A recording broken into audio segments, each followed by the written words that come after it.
Fala pessoal, tudo bem com vocês? Professor Lanzarin aqui e hoje eu trago a correção da prova de informática do concurso público da Polícia Civil do Estado de São Paulo, prova aplicada agora em 2022 pela banca da VUNESP. Então, se você é novo no canal, já se inscreve aqui embaixo, já vai ativando o sininho das notificações para você não ficar por fora das novidades e também já vai deixando o seu like para você não se esquecer durante o vídeo. Se tiver alguma dúvida durante a correção, é só colocar aqui nos comentários que eu vou respondendo. Depois que acabar esse vídeo, passa lá no meu canal, canal do Professor Lanzarin, e se inscreve lá também, beleza? Bora para a primeira questão? A área de transferência é um recurso presente em diversos sistemas operacionais, como o Windows 10. Nesse sistema operacional, a área de transferência, alternativa A, fala o seguinte: permite armazenar apenas textos simples com poucos caracteres e sem formatação. Aqui é falsa, tá? Ela não só permite armazenar textos mais complexos, mas também permite armazenar arquivos de imagem. A alternativa B fala o seguinte: permite que ela seja utilizada em nuvem, possibilitando que se copie imagens e texto de um computador para o outro. Verdadeiro, tá? Vamos ver aqui, tem apenas uma observação, tá? Como a gente já falou antes, pode imagens, né? Copia textos e copia imagens. E pode passar de um computador para o outro? Sim, pode passar de um dispositivo para o outro, desde que a mesma conta do Microsoft Windows seja utilizada nos dois, tá? Então, você tem uma conta usando o computador, passou para um tablet na mesma conta, né? Abre lá de transferência lá, o que você copiou e colou, que você usou copiar ali no computador, vai poder ser utilizado no tablet, beleza? Então, só mais uma vez, tem que ser a mesma conta Microsoft. Vamos dar uma olhada nas outras. C, fala que possui recurso de fixar itens que cria uma tecla de atalho para esses itens, que é falsa, tá? D, é destinada à transferência exclusivamente entre programas da Microsoft, como o Microsoft Office, não podendo ser utilizada para transferência de outros programas. Essa aqui é falsa, também pode ser utilizado sim, tá? Em outros programas. Funciona como um Ctrl+C, Ctrl+V, né? Se você der um Ctrl+C ali de copiar, vai ficar salvo ali na área de transferência e não necessariamente quando você for colar tem que ser exatamente num programa da Microsoft. Pode ser um programa de qualquer outra empresa, tá? A alternativa E fala, permite que ela seja limpa por completo pelo usuário, não sendo possível escolha de apenas alguns itens que não serão apagados. Falso, tá? Que foi falso, desculpa a leitura, mas você pode sim excluir apenas alguns itens. Então, nossa resposta correta é realmente a alternativa B. Permite que ela seja utilizada em nuvem, possibilitando que se copie imagens e texto de um computador para o outro. Então vamos para a próxima questão. Em um computador com o mouse e o sistema operacional Windows 10, ambos em sua configuração padrão, colocou-se uma pasta 3 arquivos de nomes A.txt, B.txt e C.txt. Em seguida foram realizados os seguintes procedimentos. Primeiro, os 3 artigos foram selecionados.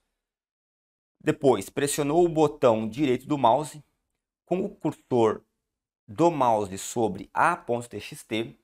Na lista de opções que surge na tela, selecionou-se renomear e, por último, o nome ATXT é selecionado para permitir a sua alteração e em seguida digitou-se X, seguido da tecla Enter. Após a digitação realizada em 4, ali na quarta etapa, os arquivos A.txt, B.txt e C.txt passaram a ter, respectivamente, os nomes. Bom, aí nós temos vendo as alternativas de A até E. Então veja só, selecionou os 3, beleza? Selecionou os 3 arquivos que estavam ali. Clicou-se com o botão direito do mouse. Aí foi lá em renomear. O arquivo clicado foi o A. Deixa eu contar uma coisa para vocês. Todos têm uma letra e TXT, ok? Isso aqui é a extensão do arquivo, beleza? Então a gente sabe que é um arquivo de texto. O nome do arquivo é apenas o A, no outro é o B, no outro é o C. Trocou-se o nome de A para X. Então o arquivo teoricamente ficaria x.txt, tá? Porque mantém. Mas como todos estão selecionados, nomeia todos. Como o nome escolhido foi X, todos passam a ser X. Para que não fique nome repetitivo, vai ficar X entre parênteses 1.txt, x entre parênteses 2.txt e depois x, entre parênteses 3, ponto txt, beleza? Então, resposta correta, alternativa A.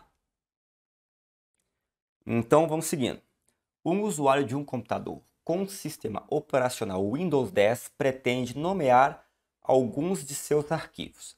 A alternativa que apresenta apenas nomes que podem ser utilizados é...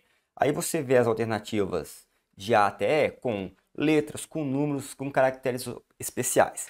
Bom, o que acontece aqui? Quando a gente vai renomear um arquivo, uma pasta, existem alguns caracteres que não são válidos. E como é que você vai saber? O que não pode? Eu já dei essa dica aqui numa outra aula que está no canal aqui sobre FGV, tá? Windows 10, que caiu uma questão parecida com essa. O que não pode? Olha só, não pode isso aqui, ó. Baseado, tá? O que é o B? Barras. Todas as barras, tá? A invertida e a barra reta. Não pode aspas. Beleza? Então, sem aspas. Não pode setas. Nem maior que, nem menor que. Não pode interrogação. Tranquilo? Não pode asterisco. Eita, que letrinha ruim. E também não pode pontos. Beleza? Então, passando o olho aqui, ó. Aqui, ó, pode primeiro? Não, não pode, porque além das maior e menor que, aqui apontado como setas, tem barra, então não pode. Aqui em cima pode? Opa, aqui tá tudo certo, ó. Não falou nada de arroba, e-mails, ponto .txt, percentual, aqui pode, tá? Resposta correta, alternativa B. A C não pode, por causa dos asterísticos, beleza? A C não pode, por causa das barras. E por último, a alternativa E não pode, por causa da sinal de interrogação e das aspas, beleza? Então, resposta correta, alternativa B. De novo, não pode, baseado. Barras, aspas, setas, interrogação, asterístico e 2 pontos. No editor de texto Microsoft Word 2016, em português, em sua configuração padrão, foi digitado um parágrafo conforme mostrado a seguir, seguindo a tecla Enter, seguido da tecla Enter. Comprou-se um microcomputador de cor preta, com 2 discos rígidos e 4 entradas USB. Posteriormente, deu-se um duplo clique no meio da palavra microcomputador e em seguida clicou-se com o botão itálico do grupo fonte da página inicial. Com resultado, todas as palavras do parágrafo no qual estavam a palavra microcomputador ficaram no estilo fonte itálico. 2 letras da palavra microcomputador ficaram com o estilo de fonte itálico. A que estava imediatamente à esquerda e a que estava imediatamente à direita do ponto do clique. Nada ocorreu, diz a C. A B fala que a palavra microcomputador ficou com fonte estilo itálico. E por último, a alternativa E fala assim: todas as palavras da linha na qual a palavra microcomputador ficaram com o estilo de fonte itálico. Olha só, quando você dá um clique, né, com o mouse, por exemplo, vamos dizer que eu coloquei aqui, ó, cliquei o mouse aqui, ó, eu posiciono o cursor, tá? Quando eu dou 2 cliques, eu seleciono toda a palavra. E quando eu dou um clique triplo, ou seja, 3 cliques rapidinho, eu seleciono todo o parágrafo. Como aqui se fala que deu um duplo clique, selecionou toda a palavra. Logo depois, clicou-se no botão itálico, então a palavra ficou com a fonte itálica, beleza? A alternativa D fala o seguinte: a palavra microcomputador ficou com o estilo de fonte itálico. Então, nossa resposta correta é a alternativa D. Lembrando, primeiro clique posiciona o cursor, 2 cliques seleciona a palavra e 3 cliques seleciona o parágrafo inteiro. O editor de texto Microsoft Word 2016 em português, em sua configuração padrão, permite a inserção de caixa de texto, sobre a qual é correto afirmar que ela. A alternativa A fala o seguinte: é também conhecida como Smart Art, permitindo a inserção de textos dentro de quaisquer tipos de formas, como quadrados, triângulos e círculos. Falso, tá? Porque aqui nós estamos falando de caixa de texto. Existe o recurso caixa de texto e existe o recurso Smart Art. O que é Smart Art? Smart Art é a possibilidade, né, de você inserir ali elemento gráfico para comunicar informações visualmente. Aí você tem vários tipos de informações, né, de elementos de gráficos, de uma lista que você pode colocar, desde mais complexos como os mais simples. Beleza? Então existe a Smart Art e a função dela é essa. Mas a gente também tem a caixa de texto, cuja função da caixa de texto, ela vai ser o quê? Ela vai ser você ter vai ser colocar um texto ali que precisa de uma atenção especial, tá? Ele deixa o conteúdo em evidência e é uma ótima opção para mostrar o texto que precisa de destaque, tá? Como título e citação. Exatamente isso que diz o Word, beleza? Então não é a alternativa A. A B fala o seguinte: possibilita maior atenção ao texto digitado, deixando em evidência. Como no caso de títulos e citações, foi o que eu acabei de dizer. Verdadeiro. Resposta correta, alternativa B. Alternativa C fala: só existe de forma associada ao Word Art. A gente já falou que não existe ela separadamente, tá? Não tem nada a ver. A D fala: tem a sua aplicação exclusivamente nos cabeçalhos e rodapés do documento. Só isso já é suficiente para a gente invalidar a questão. Locais nos quais se costuma ter textos apresentados de forma diferenciada. Falso. É claro que eu posso colocar em cabeçalhos e rodapés, mas não exclusivamente, tá? Aqui mesmo fala que pode ser títulos e citações. Isso está correto, isso está lá no Word. Basta você aproximar o mouse lá do ícone de caixa de texto, lá na guia inserir, tá? No grupo texto.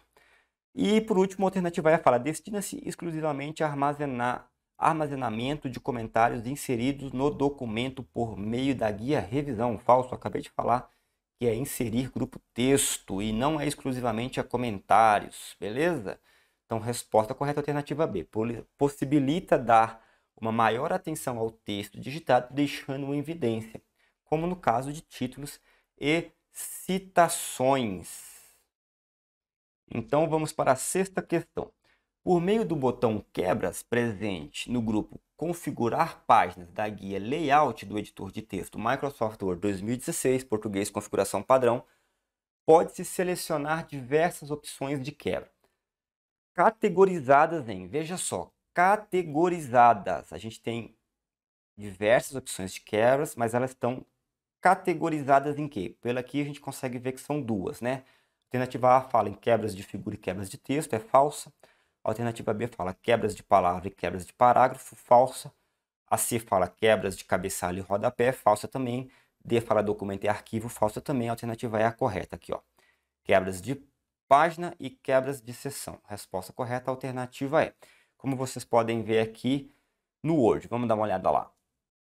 Bom, então nós temos aqui o Word aberto na página inicial, a gente vem aqui em Layout, onde tem configurar página e logo aqui em cima a gente tem quebras.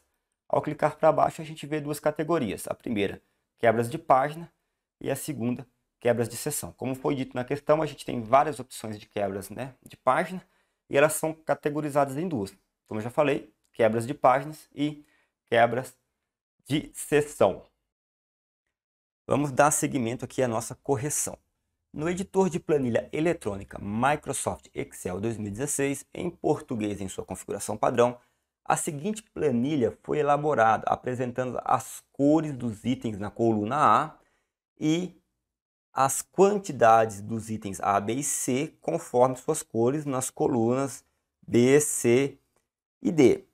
Nessa planilha, as células da coluna E apresentam fórmulas para calcular automaticamente a quantidade de itens de cada cor, enquanto as células da linha 6 contêm fórmulas para calcular de forma automática as quantidades de cada item. Em particular, fórmulas corretas para as células E3 e C6 compatíveis com apresentados são respectivamente. Bom, aqui bem tranquilo, né? Linha 2 até a 5 aqui, as cores dos itens, né? Amarelo, vermelho, verde, azul. e aqui os itens, item A, item B, item C.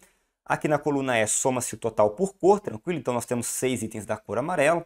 E aqui embaixo, na linha 6, nós temos o total de item. Por exemplo, nós temos 14, né? 14 itens A. Aqui que é a linha E3, né? Então o que é a linha E3? Temos aqui, desculpa, a célula E3. Temos aqui a coluna E, certo? Aqui nós temos a linha 3, então interseção das duas, aqui nós temos E3. Então o que E3 soma? E3 soma a quantidade de item vermelho. Então usou a fórmula soma, beleza? Igual, soma, abre parênteses. Vai pegar o quê? Vai pegar de B3 até D3. Então a gente tem um intervalo.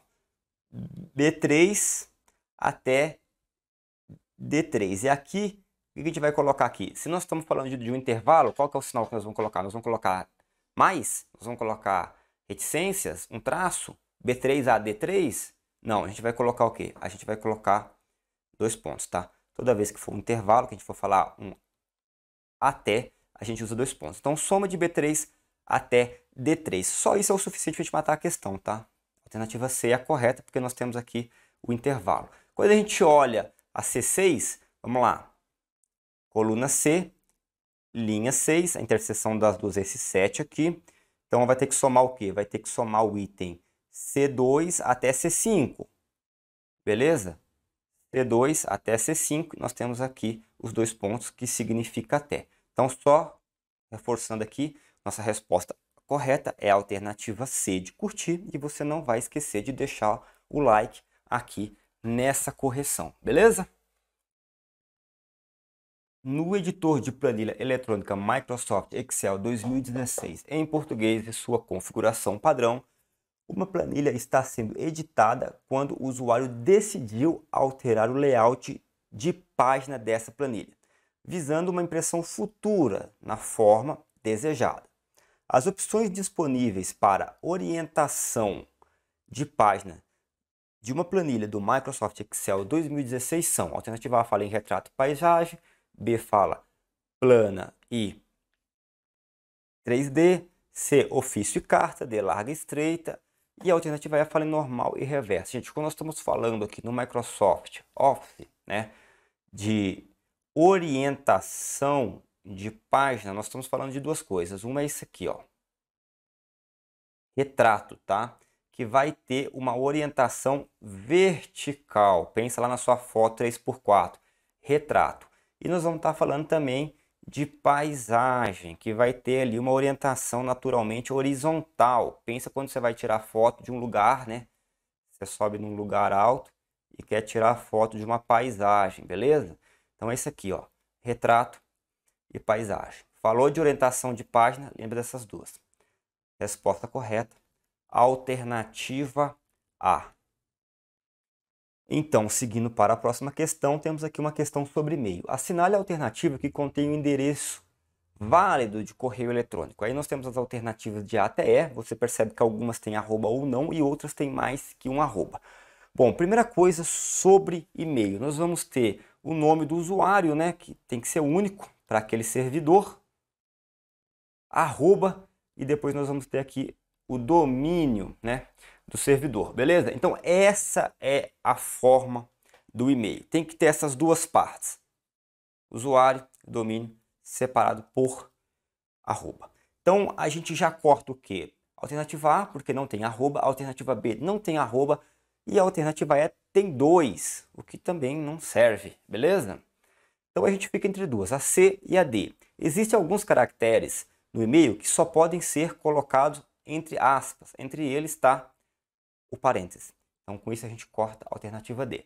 Resposta correta então, alternativa C. Nós temos aqui o usuário, arroba e o domínio do servidor, beleza? Nossa resposta correta, alternativa C. C de curtir, como eu já disse em outra questão. Considere que um usuário de correio eletrônico escreveu uma mensagem com 2 destinatários, um no campo para e no outro campo com cópia para. Além disso, anexou 2 arquivos à mensagem.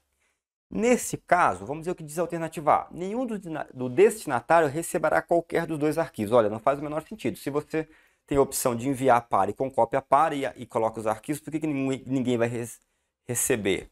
A alternativa A está errada. A alternativa B fala, apenas o destinatário inserido no campo para receberá os dois arquivos em anexo. Falso, por quê? Porque os dois destinatários vão receber os dois arquivos em anexo. Os dois destinatários vão receber a mensagem completa, beleza? E se tivesse com cópia oculta, seria a mesma coisa. Alternativa C fala, cada um dos destinatários receberá apenas um dos arquivos em anexo. Falso também, não faz o menor sentido. Imagina, você vai mandar uma mensagem para dois usuários, coloca um para, um com cópia e cada um recebe um anexo, não tem nada a ver. Os dois vão receber os dois anexos, como já foi dito. Alternativa C está fora. D fala, ambos os destinatários receberão a mensagem e os dois arquivos. Verdadeiro, a alternativa correta é D. Tranquilo? Se você colocou a pessoa em cópia para, você colocou a pessoa no campo para e colocou outras no campo com cópia para ou com cópia oculta, todas irão receber a mensagem completa e os anexos, beleza? Não tem nenhuma restrição a isso, não. E por último, a alternativa E, que a gente já sabe que está errada, fala o seguinte, apenas destinatários inseridos no campo com cópia para receberá os dois arquivos em anexo. Isso já foi supracitado aqui na nossa questão. A alternativa E está incorreta. Então, seguindo aqui, vamos para a 11ª aqui dessa nossa prova, beleza? Considere uma mensagem em preparo por meio do software de correio eletrônico Gmail. O remetente da mensagem deseja utilizar o recurso de inserir assinatura. Olha lá, inserir assinatura. Disponível nesse software. Nesse caso, o ícone presente na janela de escrita da mensagem que deve ser selecionado é. Aí você vê as alternativas de A até E. Veja só, quer inserir uma assinatura e considere uma mensagem em preparo, ok? O ícone presente na janela de escrita de mensagens. Esse ícone vai aparecer apenas quando a mensagem estiver sendo escrita, quando a mensagem estiver em mensagem. E nesse caso aqui, é de longe o ícone mais intuitivo que existe. Se você vai assinar com uma caneta. Se você quer inserir uma assinatura no e-mail, vai vir uma caneta, beleza? Portanto, resposta correta, alternativa A. Lembrando que tem que ser uma mensagem em preparo. Se você quiser inserir uma assinatura que fica fixa ali, você vai ter que ir em configurações, tá? Mas quando a mensagem estiver em preparo, você pode ir nesse ícone lá na sua janela de escrita da mensagem, beleza? Então, vamos para a próxima. A tecnologia Voz sobre IP vem sendo amplamente utilizada e tem como sua principal finalidade trafegar exclusivamente dados referentes a operações de instituições financeiras, diz a alternativa A. A B fala trafegar por meio da internet sinais de voz convertidos em sinais digitais. A C fala servir como meio alternativa para aplicações de jogos eletrônicos. A D fala em trafegar dados referentes a cirurgias feitas remotamente. E por último, a alternativa E fala servir como meio alternativo para o stream de vídeos de filmes. Bom, o que é essa voz sobre IP? Olha só o que diz essa definição de voz sobre IP. Telefonia IP, telefonia internet, telefonia em banda larga ou voz sobre banda larga. Tá? O que ela faz? Transforma o sinal de áudio analógico, ou seja, a voz, em pacote de dados que podem ser transmitidos através da internet por meio de protocolos de IP, ou seja, é uma tecnologia que transforma a sua voz, ou seja, o áudio analógico, em pacotes de dados, né, naturalmente digitais, que são transmitidos pela internet através de IP.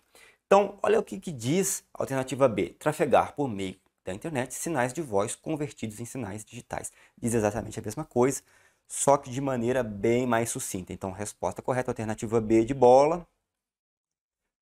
Beleza? Trafegar por meio de internet, sinais de voz convertidos em sinais digitais. Próxima questão, então. Diante da necessidade de selecionar e avaliar aplicativos voltados à realização de videoconferências, um responsável pelo setor de informática da empresa pode recomendar os seguintes aplicativos.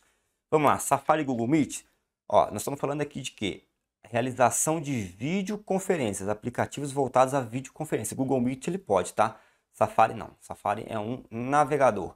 Google Meet e Microsoft Teams, ok. Tanto Meet quanto Teams são aplicativos de videoconferência. Resposta correta, alternativa B. Na C aqui, o Zoom o QuickTime Player não é, tá? O QuickTime Player executa vários tipos de mídia. Aqui na D nós temos o Teams, que a gente já sabe que é, sim, né, de videoconferência. O McAfee é antivírus. E aqui nós temos um Firefox, né, que é navegador, e o Google Drive, que é armazenamento na nuvem. Portanto, a resposta correta é a alternativa B. Um responsável pelo setor de informática da empresa pode recomendar os seguintes aplicativos: Google Meet e Microsoft Teams. Próxima questão, então. O URL, Uniform Resource Locator, possui algumas partes, como a que indica o protocolo utilizado.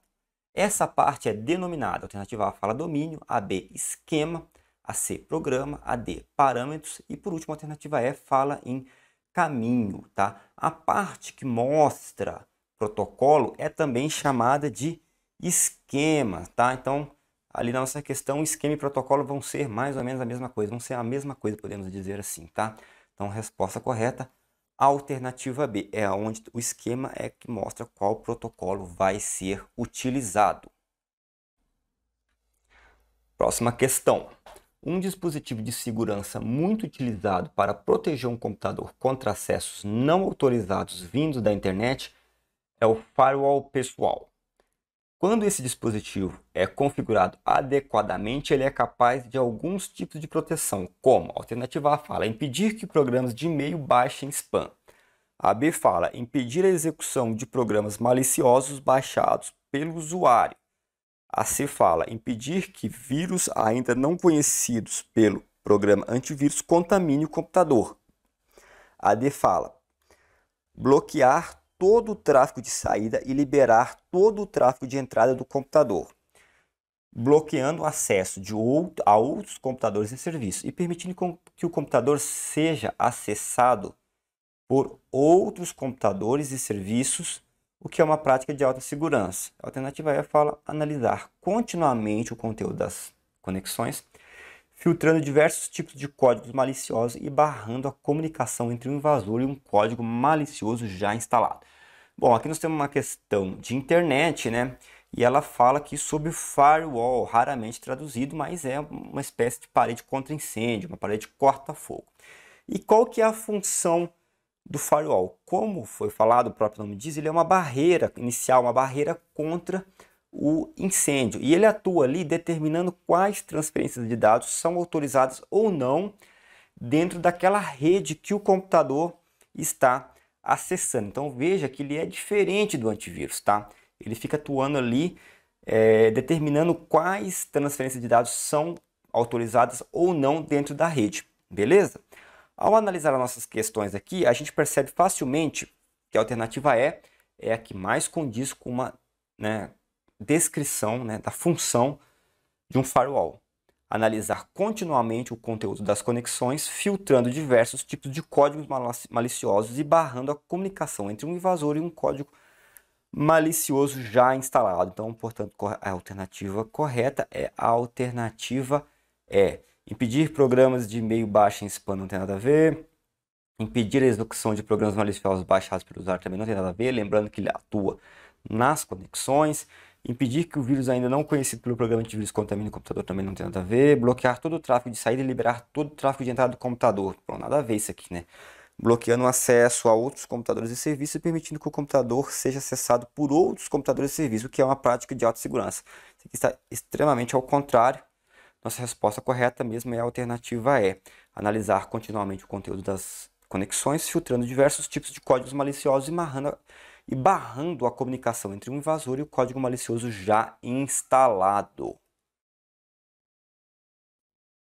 Então vamos para a próxima questão, já estamos encaminhando para o fim. Existe uma parte da internet considerada como uma internet invisível, também chamada de Deep Web. Assinale a afirmação correta relacionada com a Deep Web. Então vamos lá, a alternativa A fala o seguinte: a maioria das páginas presentes na Deep Web é mantida oculta do navegador de internet para proteger informações e privacidade do usuário. Essa aqui tá com cara de verdadeira, hein? Vamos dar uma olhada nas outras e depois a gente volta nela. Ela é uma zona de internet que também pode ser detectada e acessada facilmente por qualquer motor de busca tradicional, como o Google e o Bing. Falso, tá? Ela não pode ser detectada e acessada facilmente, e a maior parte das coisas ali não estão indexadas a nenhum motor de busca, beleza? Então a alternativa B é falsa. Na Deep Web, o conteúdo invisível é sempre mais inseguro e ilegal. Falso, não necessariamente, tá? Tem coisas na Deep Web que elas não são nem seguras nem legais, tá? A Deep Web é uma camada de sites que ficam imediatamente à Surface Web. A Surface Web é essa internet que todos acessam e que você consegue acessar os sites através do motor de buscas e dos navegadores comuns. Mas a Deep Web, ela é, vamos dizer, os bastidores da internet. E aí nelas o que vai ter ali? Vai ter dados que são cruciais para a manutenção da rede e que não pode ser acessado por pessoas comuns, né? Nesse caso vai ser acessado só por quem possui endereços ou credenciais para entrar ali, tá? Nesse caso tem o quê? Tem registros médicos, dados banco de dados acadêmicos, informações confidenciais de segurança nacionais, registros financeiros, artigos científicos. Existe uma série de coisas ali que elas não são acessíveis a qualquer um. Beleza? Então não necessariamente tudo que está ali invisível é mais seguro e legal, tá? Pode ser seguro e pode ser legal, só que você, né, um usuário comum, não tem acesso por não ter credencial para isso. A alternativa A fala Deep Web tem como sinônimo a Dark Web, não existindo diferença entre esses termos. Bom, aqui a Dark Web ela é uma parte da Deep Web no sentido de que ela não está na Surface Web, tá? Ela é uma parte da Deep Web no sentido de que ela não é acessível aos usuários, mas existe sim uma diferença. Por quê? Qual diferença é essa? Se, como eu disse ali, na Deep Web não é acessível a todos, né? É mais complicado de você entrar nela. E ali são os bastidores da internet. A Dark Web a coisa um pouco mais sinistra. O que acontece? A Dark Web é uma pequena parcela da Deep Web, que também vai ter sites e redes, né, que também não são indexados pelos mecanismos de buscas. Porém, diferente da primeira, que tem ali quase na sua maioria dados voltados para, vamos dizer, não vou dizer a maioria, mas uma boa parte dos dados voltados aos bastidores da internet, a Dark Web é praticamente a maioria, né, quase a totalidade voltada para prática criminosas, tá? Então tem tudo que você pode imaginar ali, e para esse tipo é chamado, né, para essa parte da Dark Web, né, onde acontece ali, tem páginas consideradas inseguras ou ilegais, ou as duas coisas ao mesmo tempo, nós temos o nome especial de Dark Web. Então é a mesma coisa? Não, não é, tá? Então a alternativa D também está errada.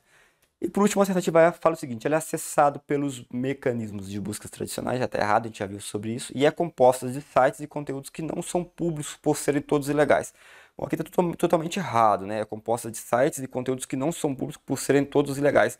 Não, não necessariamente. Às vezes eles não são públicos por uma questão de segurança e porque você não tem ali credencial, pois são dados sigilosos ou da manutenção da internet. Então a alternativa E está toda errada, então a gente fica mesmo com a alternativa A. A maioria das páginas presentes na Deep Web é mantida oculta do navegador de internet para proteger informações e privacidade do usuário. Totalmente correto. A alternativa correta, alternativa A. Próxima questão, então. Deseja-se adquirir um dispositivo de armazenamento externo para um microcomputador. Com relação a esse dispositivo, é correto afirmar que, quando comparado ao disco HD, hard disk, né, externo, o dispositivo SSD externo A costuma possuir menor custo para o mesmo espaço de armazenamento. Falso, tá? Geralmente o SSD externo tem um maior custo por armazenamento do que o HD. A B fala, costuma ser mais pesado do que um HD externo de mesma capacidade. Falso também, ele é mais leve. C, proporciona transferência de arquivos mais rápidas do que o HD externo. Verdadeiro, ele geralmente é mais rápido mesmo, tá? Então a resposta correta, alternativa C de curtir. Não esqueça de curtir o vídeo.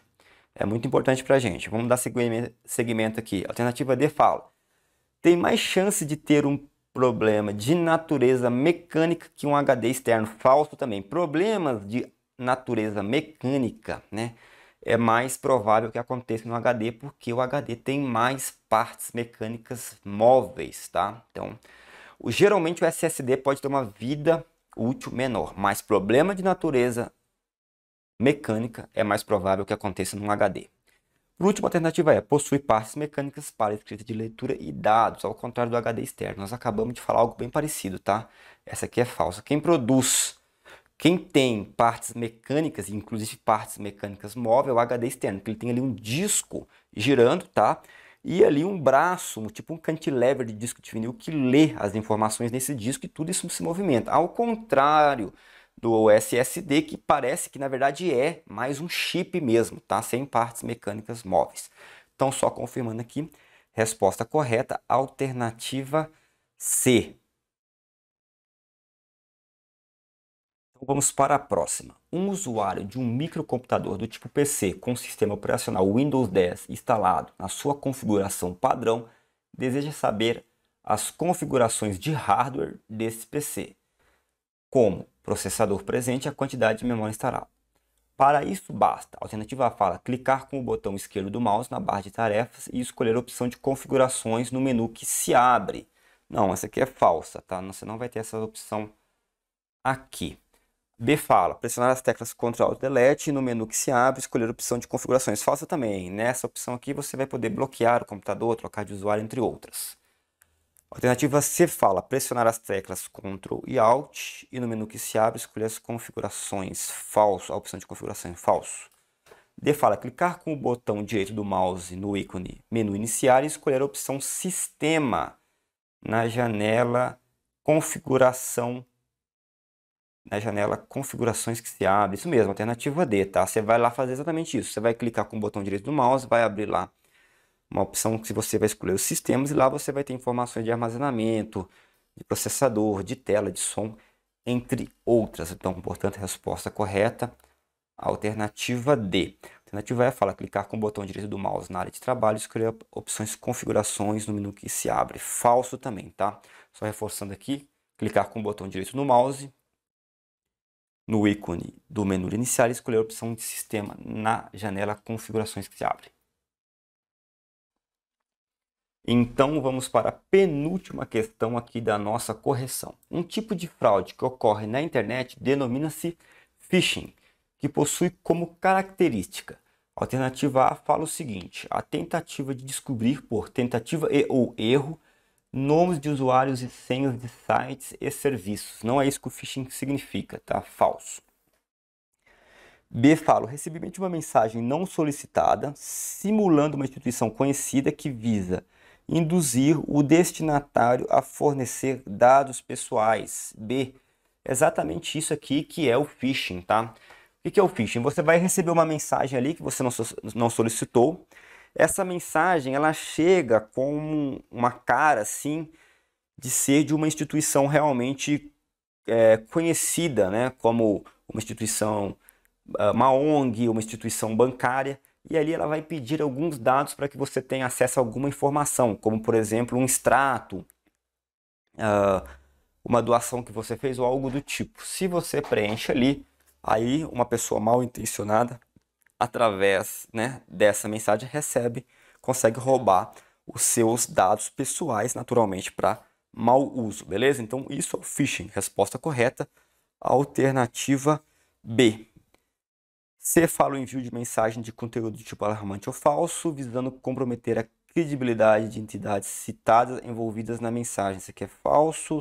D fala a interceptação do tráfego de dados em redes de computador, falsa também. E a alternativa E fala a interceptação de mensagem recebida com a finalidade de furtar dados pessoais e bancários. Aqui é falso, tá? Até a intenção aqui é até pegar, né, furtar dados pessoais, né, entre eles dados bancários, mas ela não é feita através da interceptação de mensagens recebidas, não.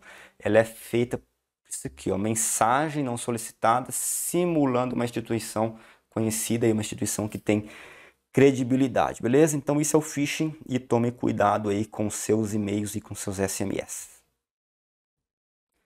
Bom, então para nossa alegria chegamos à última questão aqui da nossa correção.